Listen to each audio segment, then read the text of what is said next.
Good morning. I'll be discussing chest imaging in COVID-19 with focus on chest CT.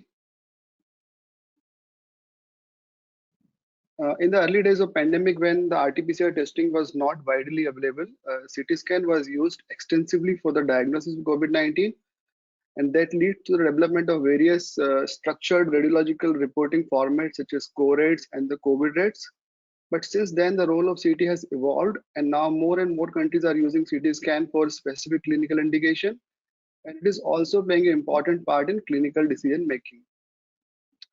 So based on the CT finding, the level of suspicion of COVID-19 infection is graded from CORADS 1 to CORADS 5.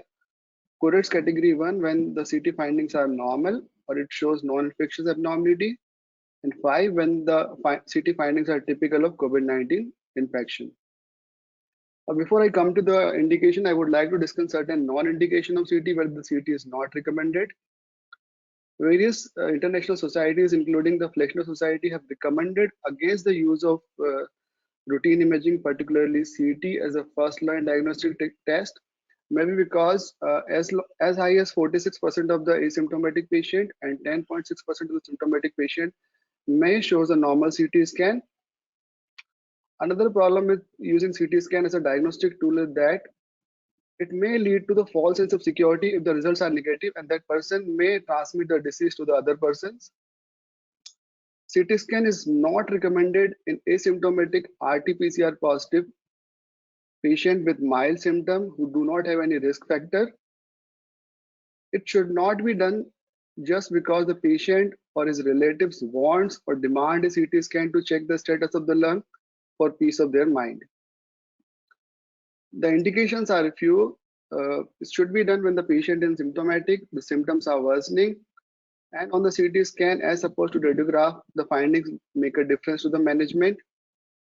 Whenever there is a high clinical suspicion of coexisting disease such as tuberculosis, other infections, or in ILD, that would make a difference to the management of the patient. And CT scan should be used sparingly and reserved only for the hospitalized and symptomatic patient with specific clinical indication such as assessment of complication to rule out secondary infection. So what is the ideal time to do the CT scan? It should not be done immediately after the RT-PCR positive result because as high as 56% of the patient may have a normal CT if it is done within 2 days. If it is performed within 4 to 5 days of onset of symptom, it may give false negative results, or it may provide a suboptimal assessment of disease severity because the findings may still be evolving. In a typical case, the CT score peaks around day 10 to day 11 of illness. So the ideal time to do the CT scan is in the second week of illness when the findings will peak. So this is an example I would just want to show that the CT scan was done at day 3 of illness. It's near normal except some haziness seen in the posterior segment or the basal segment of the lung parenchyma. And when the CT scan was repeated at day 10, you can see the appearance of the rounded consolidation in the right upper lobe as well as the right lower lobe. So that the day 10 CT showed the clear picture or the correct picture in this patient. Let's see what are the findings of COVID pneumonia and how they evolve. The findings are divided into 4 stages. Stage 1 is the early stage, extend from day 0 to day 4. Second stage is a progressive stage, extend from day 5 to day 8. Third stage is a peak stage, which extend from day 9 to day 13. The lung findings will be maximum at this stage. And the last stage is the absorption stage, which is seen after 14 days of illness. And that time the healing started. So let's see the finding one by one. So in the early stage, the ground glass opacities, these are the ground glass opacity is the most common at the earliest abnormality. They are often bilateral, they are peripheral, they predominantly involve the posterior part of the lung parenchyma and have a predilection for the lower lobes. In the progressive stage, these GGOs will increase in number and size, and some of the GGOs may evolve into the patchy areas of consolidation. And at the same time, you may see a presence of crazy paving pattern, which is nothing but a combination of ground glass opacity and superimposed inter and the interlobular septal thickening. So in this stage, you may see a combination of GGOs, early consolidation, and crazy paving pattern. The peak stage is the stage where the lung finding will be maximum. In this stage, you may see extensive lung involvement, and the predominant finding is a dense consolidation. Like in this image, you can see these are dense consolidation in the peripheral part of the lung parenchyma. In the last stage is the absorption stage where the healing started, and you may see a presence of fibrotic changes such as fibroelectric bands, resolving consolidation. The traction bronchiectasis is the finding. It's seen when the adjacent lung develops the extensive fibrosis that lead to the dilatation of the bronchi, and the bronchi are usually tubular or the secular in shape rather than smooth tapering. Some of studies have described various signs such as halo sign, which is nothing but an area of consolidation surrounded by the ground glass opacity. It's not a typical of COVID pneumonia. You may see this finding in a fungal pneumonia. The reverse halo sign, in which the area of the ground glass opacity is surrounded by area of consolidation. This is also not a typical finding. You may see this finding in other causes of organizing pneumonia. And the vascular dilatation.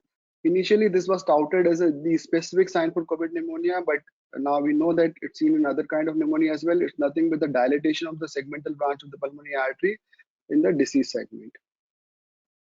Let's see the CT severity score. There are two systems which are widely used. The first one is a 25-point scoring system, in which the 5 lobes are scored from 1 to 5 depending upon the lung involvement. The score of 1 is given when the involvement is less than 5, lower involvement is less than 5, and the score of 5 is given when the lower involvement is more than 75. Some authors have correlated the score with the disease severity and found that the score of 7 is associated with mild disease, 8 to 17 with moderate disease, and more than 18 with the severe disease. So the CT severity score shows excellent correlation with disease severity and the serum markers of disease activity. But few studies have found that there is an overlap in parenchymal involvement at CT in severity in symptomatic and asymptomatic patients. One need to be very careful while interpreting the scoring. And as I already told, that CT score peaks or gets in severity at day 10 of illness. Like this is the cartoon I have taken from the original article. You can see then in majority of the patient, the score is peaked or the score is maximum at day 10 to day 15 of illness.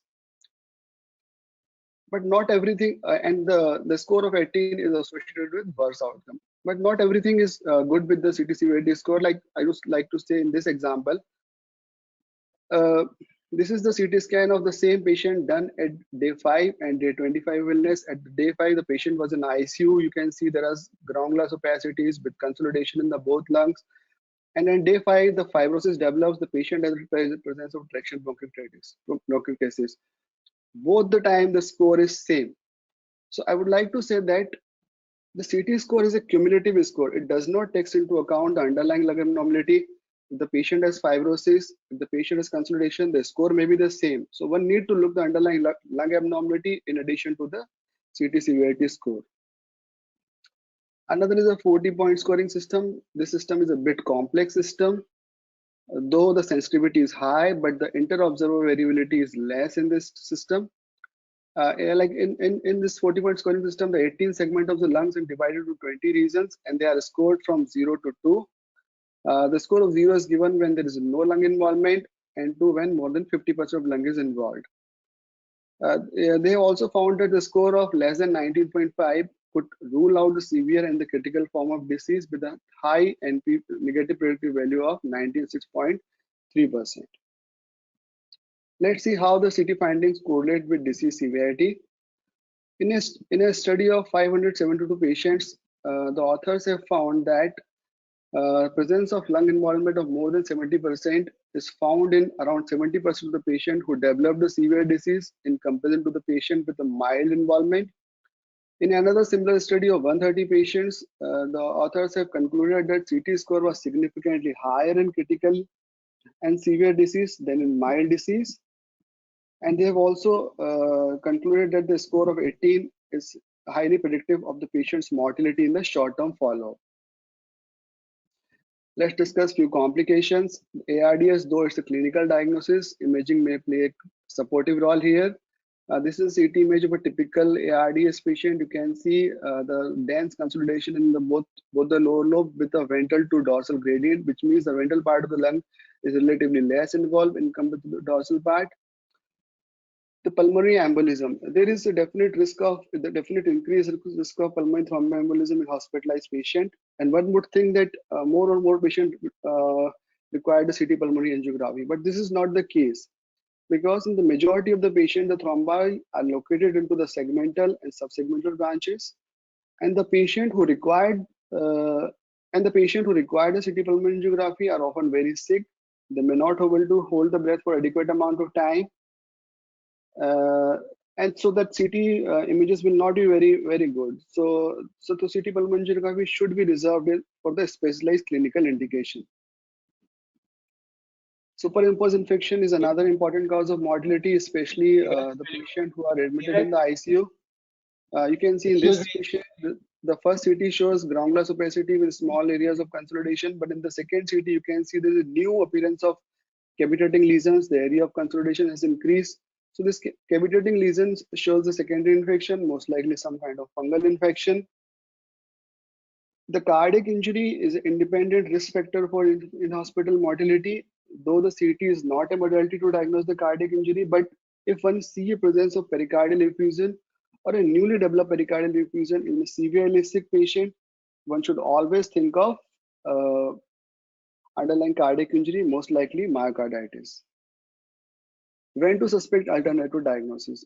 If you see a presence of pleural effusion, nodular lesions, presence of cavitating lesions, 3-in-1 obesity, which is nothing but nodular lesion in endobronchial distributions, without presence of lymphadenopathy, one should always think of alternative diagnosis. In this case, you can see this is the area of consolidation, lobar consolidation with some nodular lesions. This is the unilobar consolidation with surrounding GGO. So all these findings should leads to the alternative diagnosis rather than the COVID-19 infection. I purposefully put this slide just to show that many of the viral pneumonias, which include from adenovirus pneumonia to the influenza virus pneumonia, have almost similar CT findings, which includes the multifocal consolidation in the ground glass opacity. So the message here is that if the patient has a typical CT findings of COVID-19 pneumonia and the RT-PCR test is repeatedly negative, so one should always think of other viral pneumonia than the COVID-19.